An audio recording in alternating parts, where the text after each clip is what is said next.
Guys good afternoon, CA विजय साडा here. ये है मई 19 नवंबर 19 के लिए रिवीजन सेशंस। सबसे पहला आज हम लोग डिस्कस करने वाले हाउस प्रॉपर्टी, और ये है हाउस प्रॉपर्टी का रिवीजन नंबर 1। सबसे पहले हाउस प्रॉपर्टी, आंखें बंद कर ले और सिर्फ सुनते रहें, और जो लोग यूट्यूब पे देख रहे हो बस देखते रहे लाइक और सब्सक्राइब करने के बाद। चलिए, सबसे पहले हम लोगों ने बस देखा था एचपी 22 से लेकर 27 तक क्या आता है।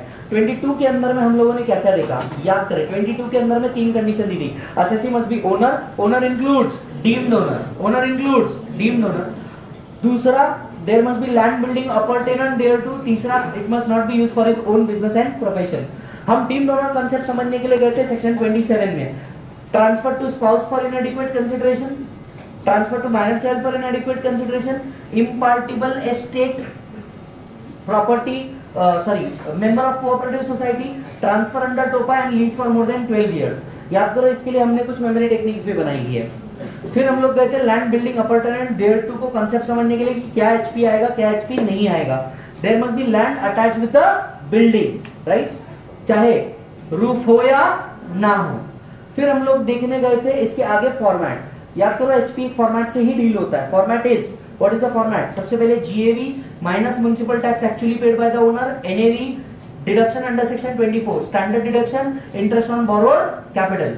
सबसे पहले हम लोगों ने देखा था जीएवी कैसे आता है। याद करो, जीएवी कैसे आता है। नॉर्मल केस में GAV is higher of RER और ARR. What is RER? Reasonably expected rent. कैसे निकलता है? 3 चीजें, municipal value, fair rent, whichever is higher बनेगा एक्सपेक्टेड रेंट। कंपेयर करो स्टैंडर्ड रेंट के साथ, whichever is lower will become RER, right. फिर था एआरआर, एक्चुअल रेंट रिसीव्ड और receivable minus unrealised rent if conditions are satisfied. याद करो, हमने डिस्कस भी किया था, अगर कुछ ना लिखा हो तो condition is always satisfied, right. इसके बाद आरईआर और ARR whichever is higher will become GAV.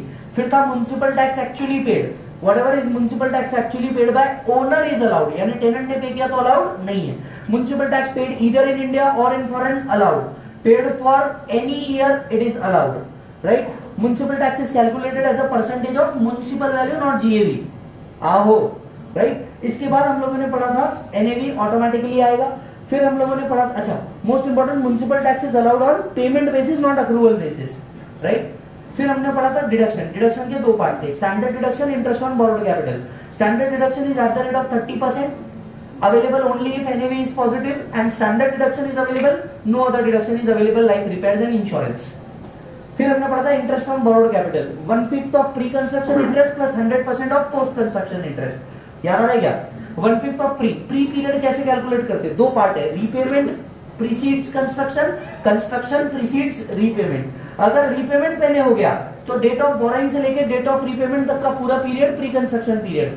अगर कंस्ट्रक्शन पहले हो गया तो डेट ऑफ बोरोइंग से लेकर 31 March prior to date of completion तक का पीरियड प्री कंस्ट्रक्शन पीरियड।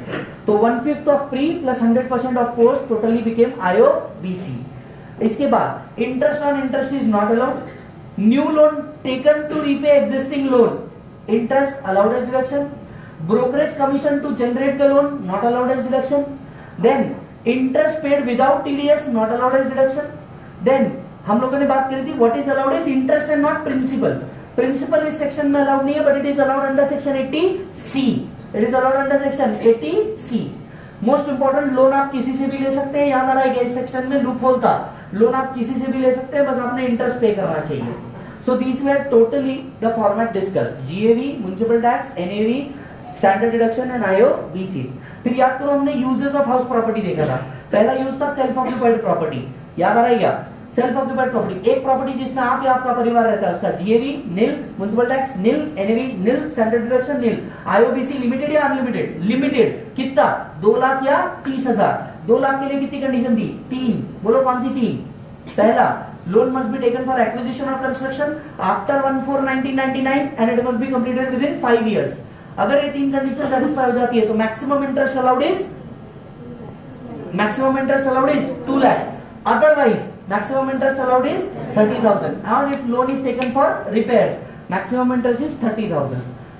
दूसरा यूज था प्रॉपर्टी का लेट आउट प्रॉपर्टी। याद करो, लेट आउट प्रॉपर्टी के केस में GAV normal calculation, municipal tax आएगा, एनएवी आएगा, स्टैंडर्ड डिडक्शन आएगा, आईओबीसी अनलिमिटेड, पर्पस कंस्ट्रक्शन हो या रिपेयर्स हो, आईओबीसी अनलिमिटेड।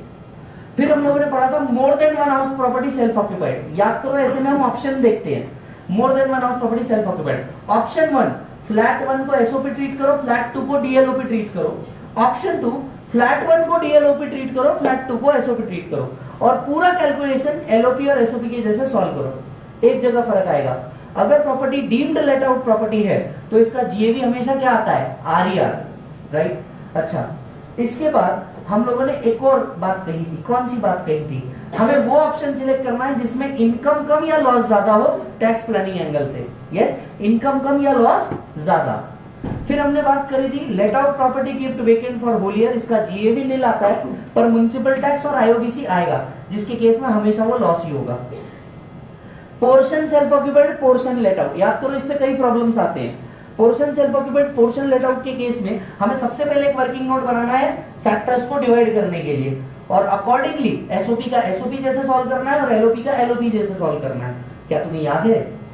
फिर था part of the year self occupied, part of the year let out. अगर part of the year self occupied है और part of the year let out है तो हमें डीम्ड लेट आउट मानना है फॉर होल ईयर, और अगर ये डीम्ड लेट आउट है होल ईयर के लिए तो उसका जीएवी हमेशा क्या आना है, आरईआर, अनलेस अदरवाइज स्पेसिफाइड। फिर लास्ट कॉन्सेप्ट था, अगर आपको याद आ रहा हो तो, late out property kept vacant for part of the year. जब भी वैकेंसी दिख जाए हम 3 स्टेप में आंसर निकालते हैं। Step 1 RER, step 2 ARR as if there is no vacancy, step 3 actual rent निकालते हैं। If actual rent is higher than RER, actual rent is GAV.